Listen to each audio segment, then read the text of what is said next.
Hello, friends. Welcome to Revival Town Podcast. I am Chuck Tate. That's Andy King. Hello, friends. Got to mix it up a little. No, I was like, I'm used to you yelling and shouting. It's like, hello, friends.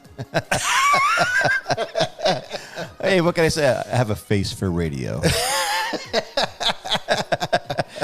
Boy, are you doing well? I'm doing good, and I'm excited that our guest today is an author. I just met with my new publisher last week. Yes, tell us about that.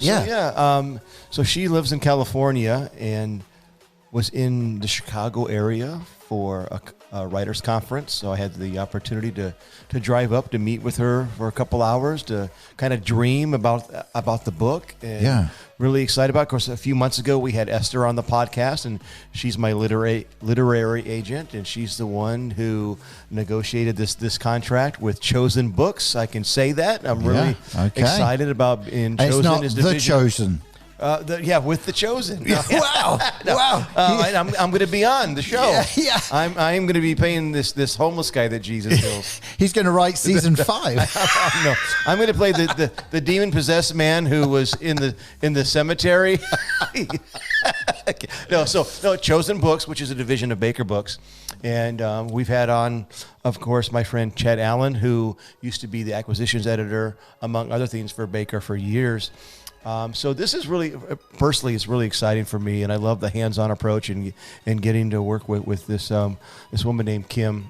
And so another cool thing about going to meet her, she was actually in Oak Lawn, Illinois. Yeah. Which is a suburb of Chicago. Yeah. Which is where my mom was born. Really? So after I was done meeting with the publisher, I went and found my mom's old house and church and did some videos and pictures in front of it and sent them to her. And that's brought cool. back a lot of memories, so it was cool. But yes, I'm really excited. So the book, my manuscript, will be due in January of 2024. Okay. And the book will be released in January of 25. So you'll be hearing so much more about it. There'll be a lot of stuff, and I'll have a launch team, give people an opportunity, listeners an opportunity to be on the launch team. Does that mean we've got to talk about it? We're going to talk about it. So in fact, yeah. So we'll just kidding. Well, no, I know. So, but yeah, really, truthfully, it's answer to prayer, and I just feel really good about this new relationship with Chosen Books. Grateful for Tyndale and for 41 Will Come, and now we'll get to bring another book into the world. And our guest today is an author of a great book. Really good. And for those in the Peoria area, he's a local guy who is making significant impact. Yeah, his company has given away $30 million. Just got to say that. Yeah. That is phenomenal. That's hard to comprehend. Yeah. Yeah, and we're so thankful for John, his leadership, his life. And you're going to hear, I mean, there are going to be things that are said today that you were not expecting. And I'll be honest, when I read the book, I didn't know things about John's life until I read the book. And he brings that out today. And some are a little bit like you just weren't ready for it, right? Right. But I really do believe that he's going to bless so many. And also, he has a lot of wisdom. Wisdom. If you have a business or in leadership, anything like that, he has got some great things to say as well. So please sit back and relax and enjoy this conversation with John.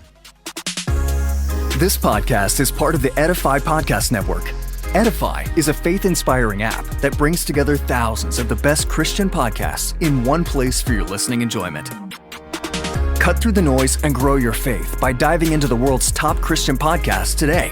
Download the Edify app for free from the App Store or Google Play, or by going to edify.app. That's EDIFI.app.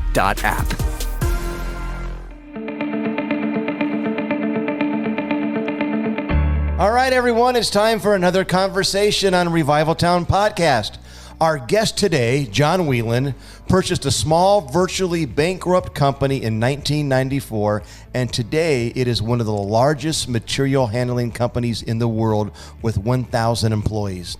In 2001, John started his first foundation where they give 10% of the company profit to come alongside their employees' passion to make their communities stronger. Since then, his company has donated over $30 million to charities and non-for-profit organizations.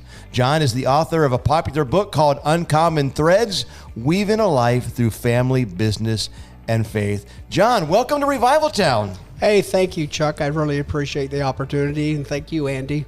We're so glad to have you on. Now, our podcast, as many folks know that are listening, is to really highlight people or movements that are making a difference in the world. And obviously, just by that bio, from what you've done with business and the $30 million you've given, you are making a difference, not just here, but all over. And that has not happened overnight. And so you have written an incredible book called Uncommon Threads that really goes through three main areas, which is family, business, and faith, and how they intertwine. And so today we thought, well, let's get John in. Yes, and I've heard a lot about you, John, and not just through Andy, but through Veronica Richards, who is getting ready to start a Monty Rescue Center in Kenya.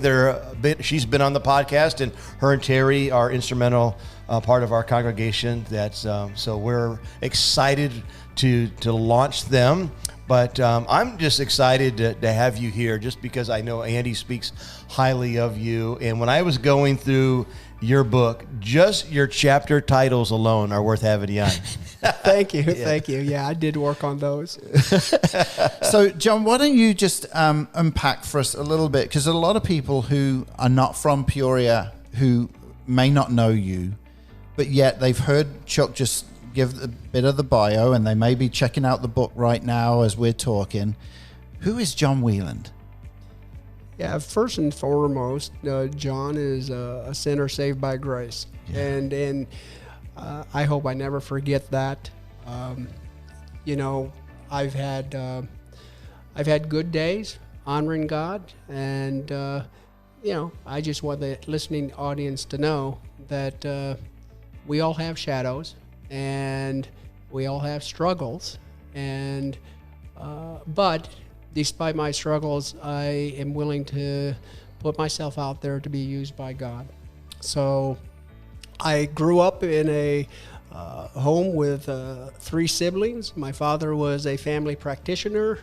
My mom was a nurse, turned into a stay-home mom in a town called Jerseyville, and didn't really pay a lot attention to school in high school. And I was more interested in basketball and in partying and females. And so I ended up getting accepted to Western Illinois University, and standards were pretty low there. And then I went there, but my mom and dad, they actually paid for my education. And I was afraid I was going to flunk out because I heard college was hard. So I actually went to my classes, I actually took notes, and I actually studied. And I found out that I had decent rote memorization, and I could remember things for like 24 hours, and I ended up getting, really good grades because I didn't want to fail, because I loved my parents, and even though he was a doctor, it took sacrifice to send us to college. And so I majored in accounting. I knew my life was going to be at accounting because that's the only thing I had an aptitude for, is numbers. Right. And so I became an accountant. Okay. And that was the trajectory that you were looking at coming out of college. And so going into college, did you ever think you would publish a book? Oh, no. Oh, no, not at all. I just knew that I feel sorry for people that are smart in a lot of different genres, because it can get confusing on what they want to do. Yeah. For me, it was pretty easy. It was going to have to be with numbers. And I became a CPA, and then a chief financial officer. And then in 1994, I bought this company called MH Equipment. And that is, we want to really focus on that, because, the book is unique, John. I love it because we were talking off air earlier that you wrote it so that you could focus on certain sections, and if there were certain sections like, I don't know if this is really, you could go to the next one and not feel like you've missed something. And the three major areas, we talked about it already: family, faith, and business. And business, you obviously have seen some success in what you are doing, right? And I loved the whole section that you did on business, especially when it comes to culture, when it comes to bringing Jesus to the office. And so we want to try and get to that bit. But before that, get into that. Before you've taken role, you obviously had to go through college. You had some ups and downs there. Can you just go into some of that for us? Because I think it sets the picture of what God has done in your life then with everything else. So in high school, like I said, I focused a lot on, I was probably a narcissist. I was not a mean person, but I was pretty much of a narcissist. And actually, my senior year, I got a girl pregnant. And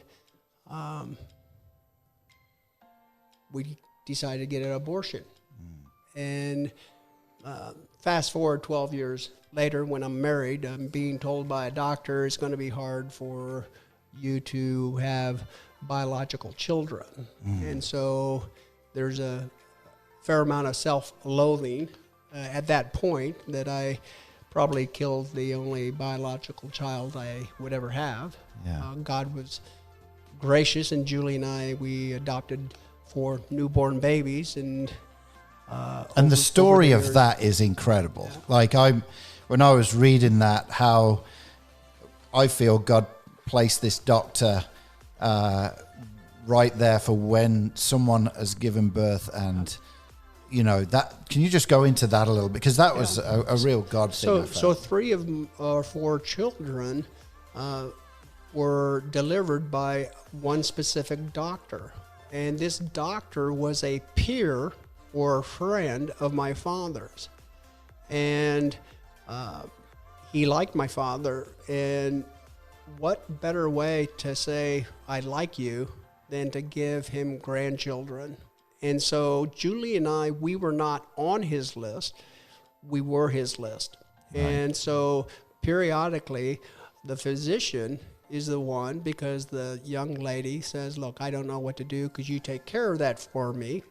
And that's how 3 of our 4 came into the Wieland household. Wow. Yeah.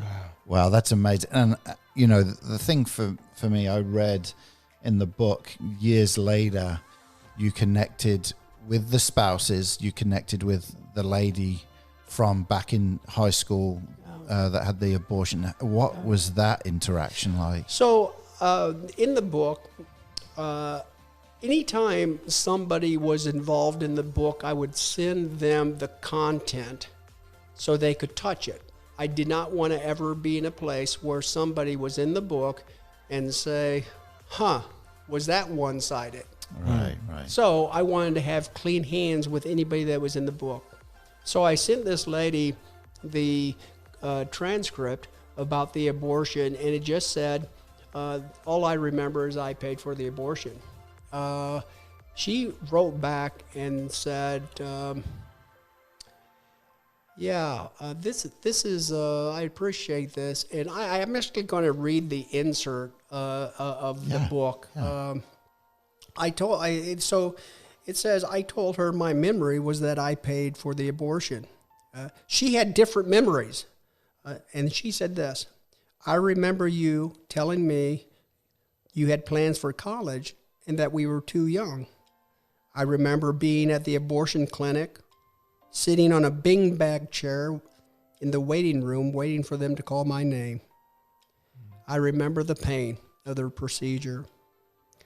I remember sitting in a recliner after the procedure, feeling numb, feeling cold, feeling empty, looking around, wondering what I had done, and wondering if I'd go to hell for taking this soul's life. I remember seeing you for the first time afterwards, feeling sad. I remember you going off to college that fall. Not a month goes by that I don't wonder what my child would have looked like, what my child would have become. I count my child as one of my own, my oldest. I had a ceremony for my child's death. I pray for my child's soul. Now, those are significantly different memories. Yeah. Wow. And the thing that I want to just share with the listening audience, if you're a young boy, you need to understand it's just not paying for the abortion. Yeah. And if you're a young lady, you just need to understand it's just not a procedure. And it was, so when she sent that to me, I just sat for about half a minute just staring at the paper. And I thought, I was such a jerk. And then I said, that has to go in the book. Yeah. And so I put in the book. It doesn't make me look very well, but it's humanity. Yeah. Yeah. Well, I think your transparency will minister to a lot of people. You know, the fact that you're willing to be vulnerable and to share not just your words, but her words speaks volumes. It really does. I think that will go a long way. Yeah. Well, the point of the book, I want people to read the book, and this is what I don't want to have happen. This guy is a good guy. I want them to read the book and see I'm pretty transparent. I'm relatively self-effacing. And I want them to say, that was a good read. But boy, I liked what he said about this guy named Jesus. Yeah. It's not a Christian book. It's a secular book. But the beauty of Christ and the cross is clearly displayed. The illustrator, Jim Burkle, who is a missionary to Iranian refugees, he said that he had a bunch of my books, and there was a guy who didn't want to be at a Bible study, didn't want to go to church, didn't want to talk about faith things, and Jim said, hey, you want to read this book I illustrated for this guy? And so he said, okay, I guess I will. Now, this guy, his father is high up in the mafia. He's completely agnostic. He called back Jim 2 weeks later and said, Jim, I read that stinking book, and it's got me thinking. Wow. I'd like to talk to you. And so that's one of the reasons I didn't want to write a Christian book, because if I wrote a Christian book, well, guess who's going to read it? Christians. I wanted to write a secular book so people who do not have Christ in their lives would read it, not feel like they are being proselytized every chapter. Right. But by the end of the book, they get a glimpse of the beauty of Christ. Yeah. And, reading the book, what I noticed was a lot of the things that you wrote, you live. You wrote a chapter about, obviously you welcomed 4 lives into your home, these babies that grew up to become incredible human beings, right? Because of leadership from you and your wife as far as parenting. But you didn't stop there. There's a story I read about this guy called Andy that really intrigued me. At the time, it probably didn't for you. Is he British? Yeah. No.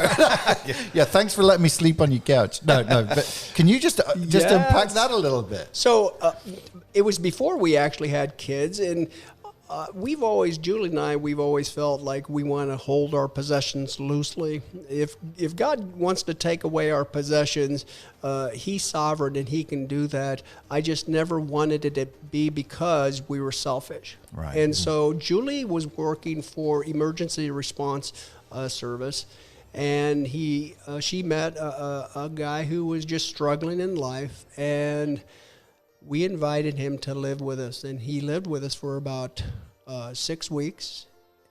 He started to steal from us, and then I finally said, Andy, you've broken trust with us. You have to leave. And he had, we gave him our car to drive and everything.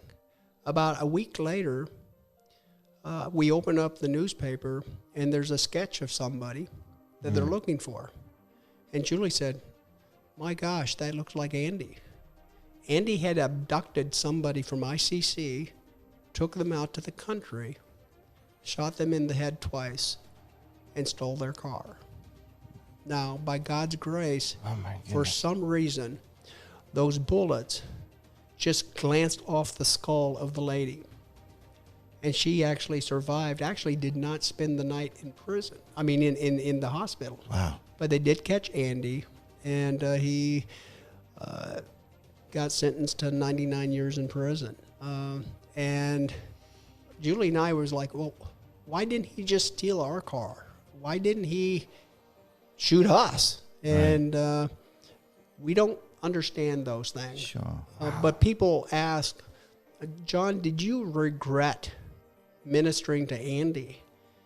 And I said, not at all. I said, when we minister to other people, how they respond is independent of your obedience. God is pleased when we put our hands out to the hurting.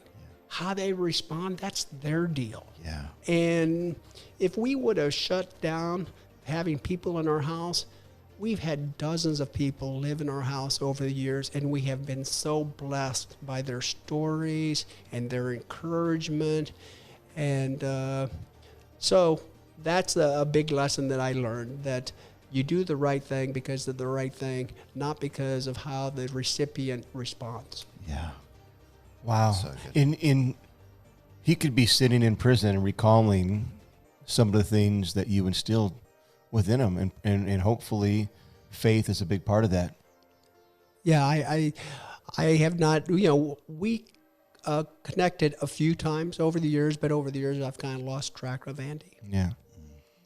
Well, let's shift gears a little bit, because I think that's set us up because of your heart for people, right? And obviously, you now have a business that isn't just in Illinois; it's in many states.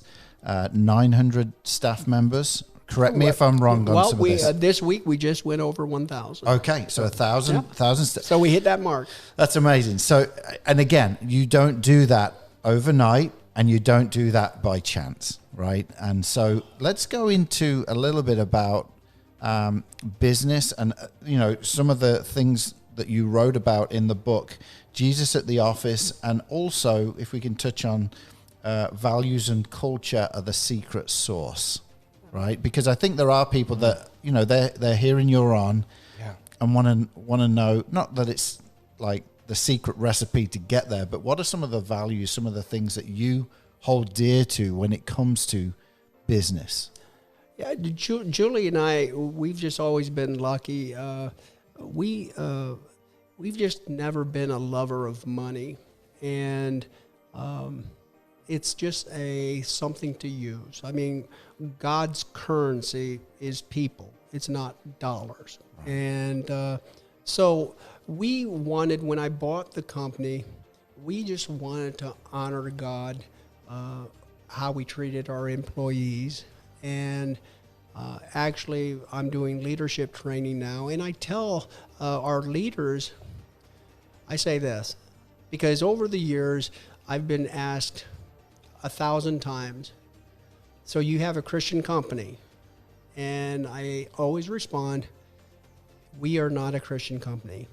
We want anybody of any faith or no faith to love our company.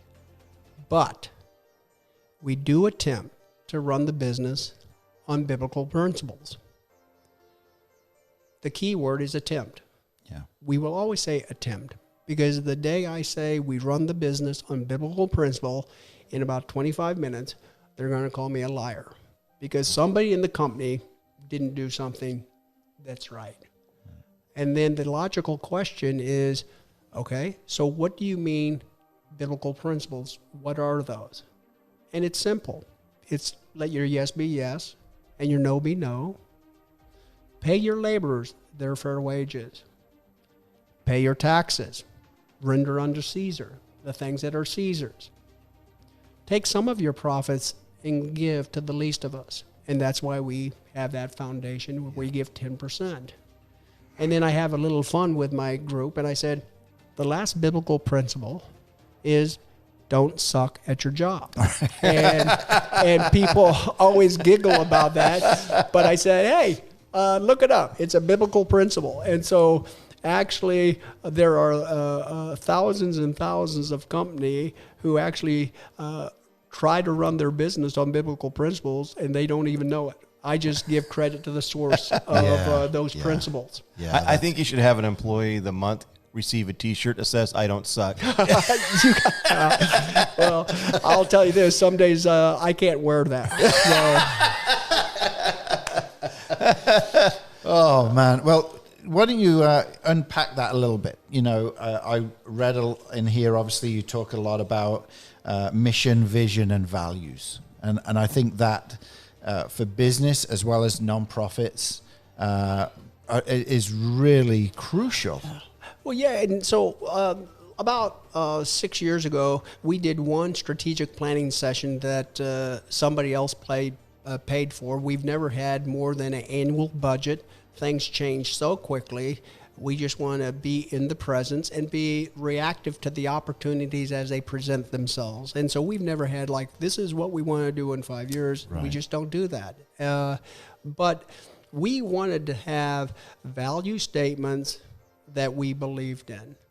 And every business has 5 stakeholders, whether or not you have a company with 2 employees or 2 million employees. You have the employee, you have the customer, you have the company, you have the supplier, and then you have your community. And during this retreat, which was 3 days, the lady said that, I have worked with the Army, the Navy, top 100 companies in the world. And she said, I have never seen a company whose written value statements were so closely aligned to reality. So often you go to companies and they've got these great value statements. And if you guys remember Enron, that completely imploded and cost people, their life savings, if you looked at their value statements. We are an honest company, and we will not budge on honesty. Wow. And That'll preach right there. You understand that what's on the wall in reality are often different. And we, every time our executive team gets together, the very first thing we do is that we audibly read our mission, vision, and values. And we talk about how these values play out in daily business. Yeah. Because if the leadership do not know the values, how can they emulate them? And if they're not emulating those and being a good role model, then how can the other managers? And so we're very, very intentional. Every company, every organization, you have a culture. Yeah. And if you don't know what that culture is, I'm going to guess you're probably not happy with the culture. Yeah. You have to be very intentional on developing the culture that you desire, because that's going to actually determine the success of your company. So let's look into that a little bit, because culture and things like that, I love looking at things like this. So you now have, did you say 30 states, right? Around No. We got 30 some odd branches in 10 states. Okay, 10 and mostly states. in the Midwest. Okay, yeah. So you've got a lot of people as well. Yes. How do you keep the culture at the forefront when you may not be in one of those states? We have 8 regions with 8 regional presidents. So even though we're a larger company, we still have that entrepreneurial spirit. Yeah. Most of well, actually, all of the leadership team, they are also owners of the company. Okay. There's a point in the book, don't lose good people because you're greedy. And I really try to make sure that our leaders feel like it's their company. And so it is. Yeah. They own part of the company. But my job, people call me at times the chief culture agent. And my COO, my CFO, they are lockstep with me in regards to our culture. And so it is just constant preaching and teaching the culture and the way that we want to treat our employees. And so we don't do a great job at getting that culture down to everybody, but we work hard at it. Yeah. We work hard at it. You're intentional. Every 2 years, we have an employee survey. We ask 37 questions. And every year, the top 3 rated questions, which means I agree with this statement more than any. The first one is, I like the foundation. I like that we give back 10%. The second one, I've never been asked to do something unethical. The third one, I've never been discriminated against based on my age, my race, my sexual orientation, et cetera, et cetera, et cetera. Now, if I list out those 37 questions and I got to choose which 3 do I want to be the top, it's those 3. Yeah. So somehow we are getting that culture permeated through, through the organization. Yeah. Well, I have a question. We've talked about your family and talking about the business, and before we switch into the last section of the book, which is faith, I just have to ask you about this chapter title, "Never Die an Idiot." Can you explain that? Well, the chapter came from this. I'm a conservative bean counter, and which means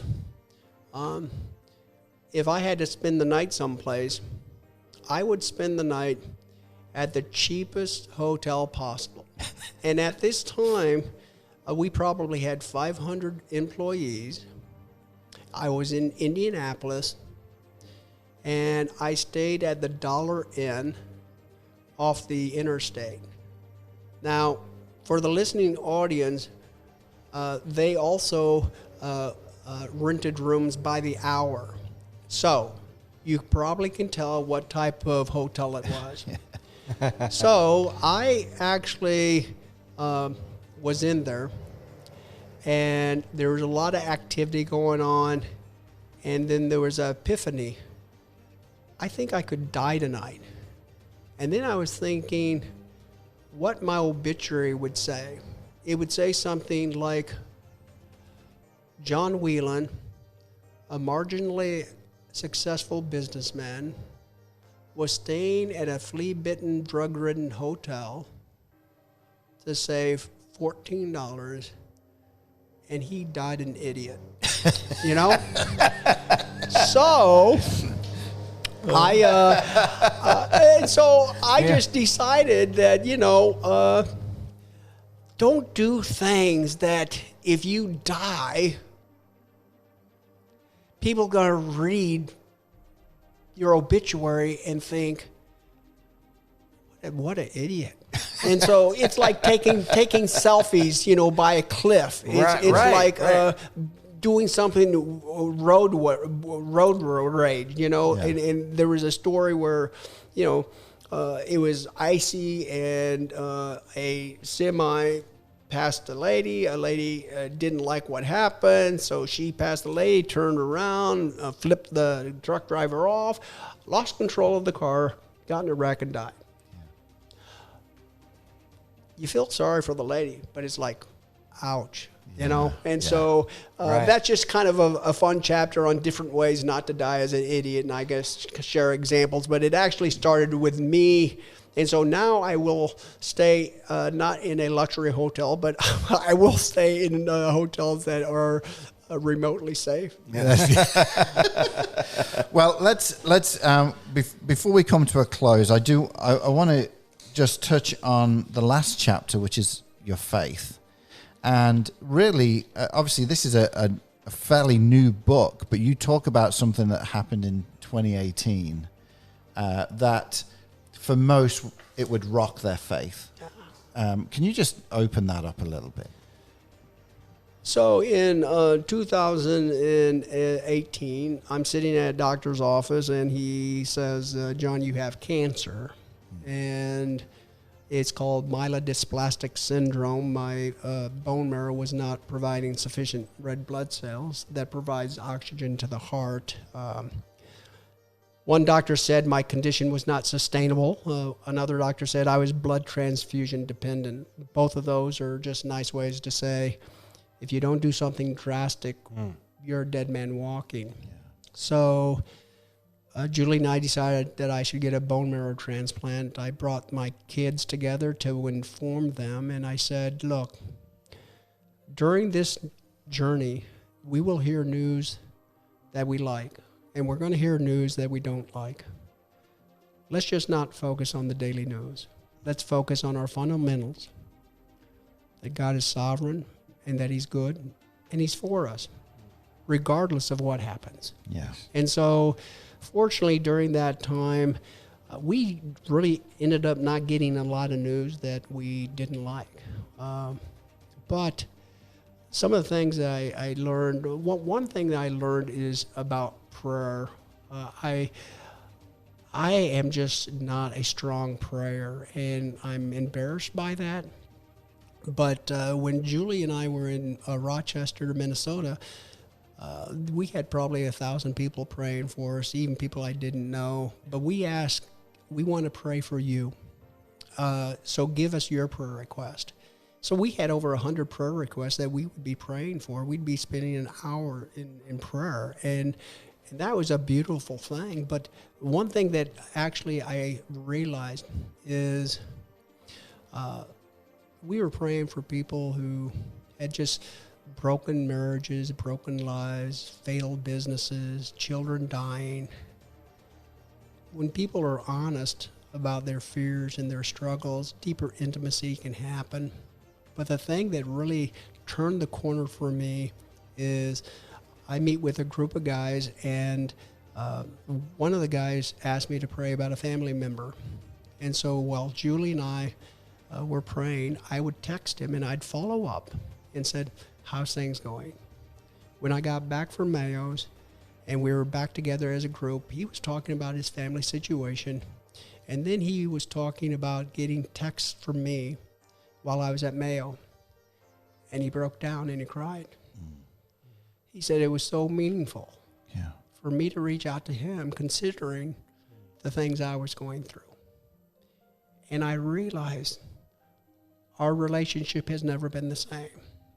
And so now when I pray for people, I think a key that God wants us to do, and this is one of the primary reasons, he wants us to follow up.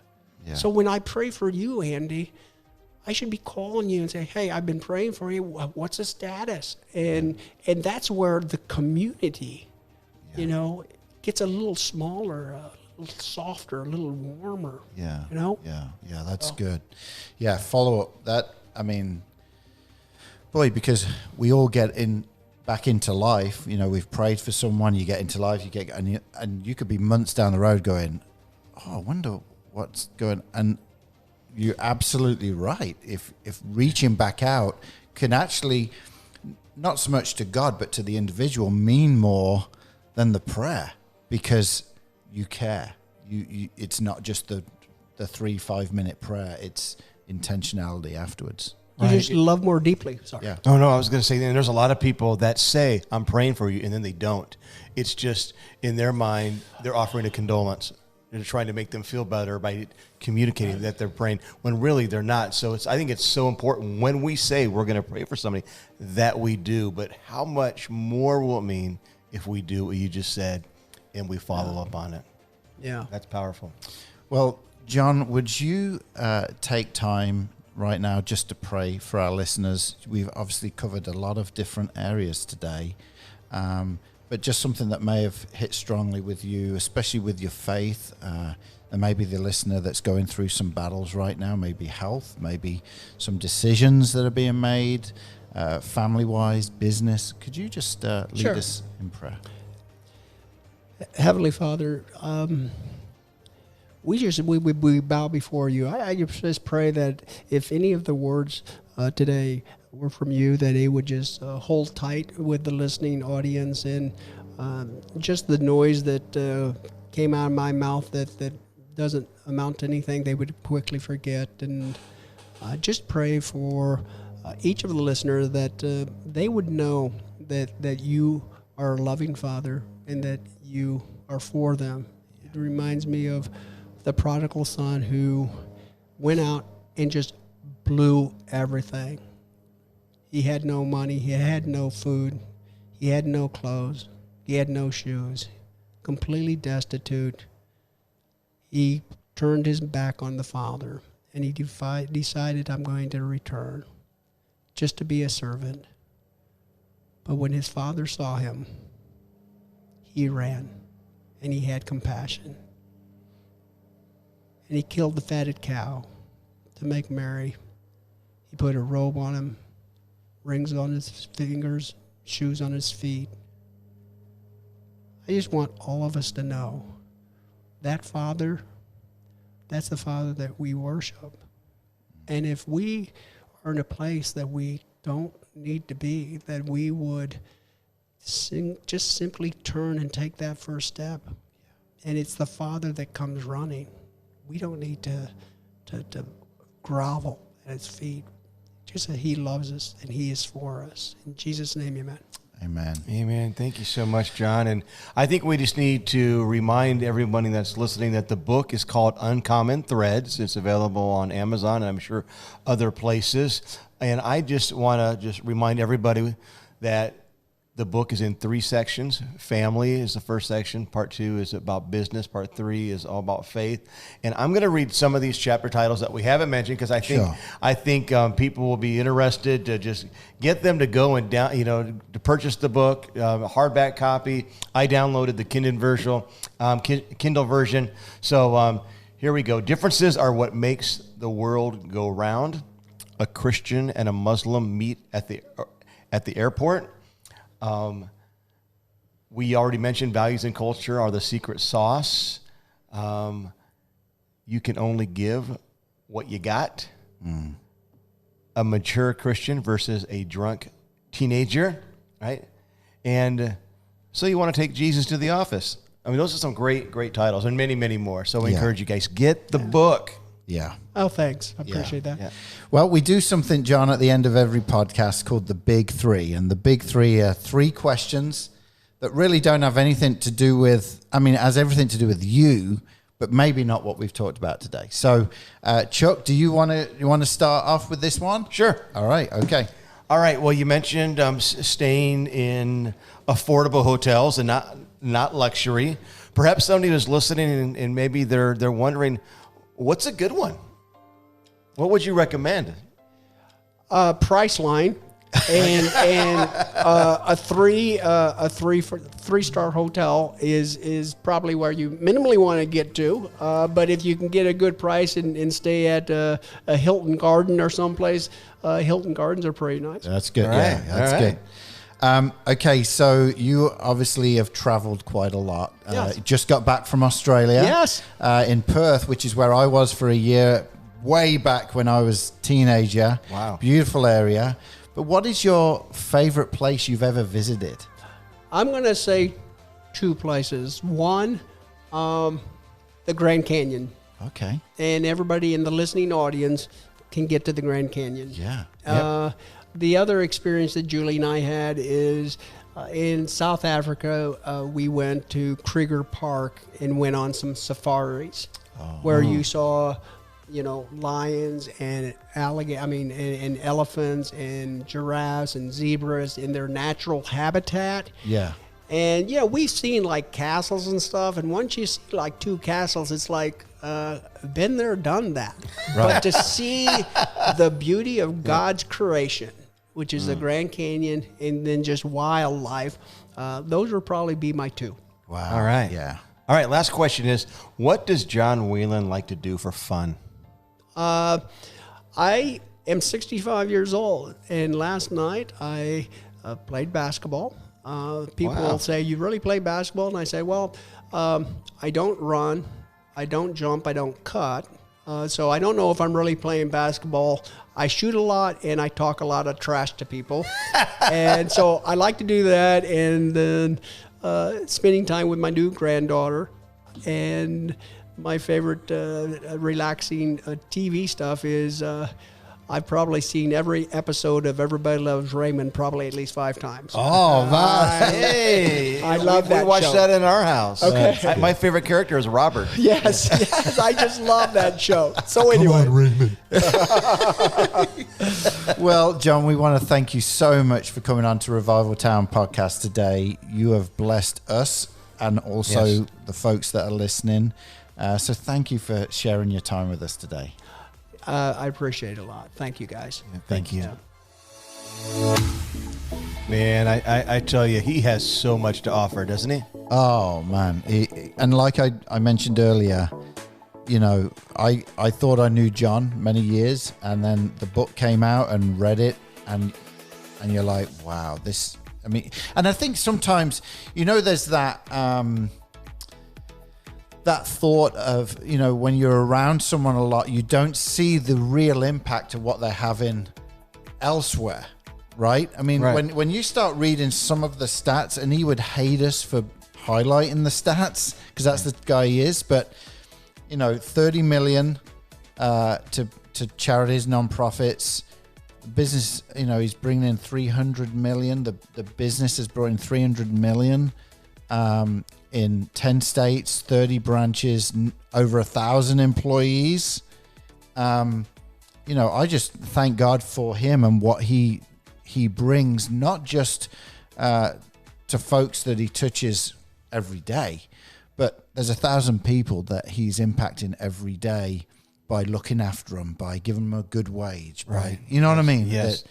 Yes. It's great. Good stuff. So we've said it. We're not just saying it. He didn't pay us to say it, but get the book, because there's something for everybody, and there's some really good practical things you'll take away as well. Yep. Uncommon Threads, you can get it on Amazon, and I'm sure you can Google other ways of getting it if you don't mess with Amazon for sure. But well, it is that time, Mr. Tate. All right, I'm ready. Are you ready? I'm feeling a hot streak. This is this is Tate and his mate. This is where we or I will throw an English word or catchphrase or Rhyming Cockney slang. oh, he's getting there. He's getting there. Cockney. Cockney. I always say Cockney. I think Cockney, but then I don't say it. I say Cockney. Oh, man. Rhyming Cockney slang. So this is where I'll throw a word out to Mr. Tate, and he's got to try and guess what it is because they don't use it much here in America. Now, there are some that sometimes creep in. So you want me to put this into context? Yes. I find that you do a lot of whinging. A lot of whinging. Yeah. Oh, man, this could go sideways. I do a lot of whinging. Whinging. Whinging.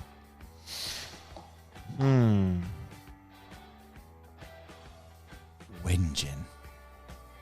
I do a lot of whinging. I'll put it this way. Stop whinging. Stop whinging. Oh, have I got him? I'm stumped. I mean, if you didn't say it was me, I would guess lying, but I don't lie. No, you don't I'm lie. I'm not a liar. No. I'm a lover.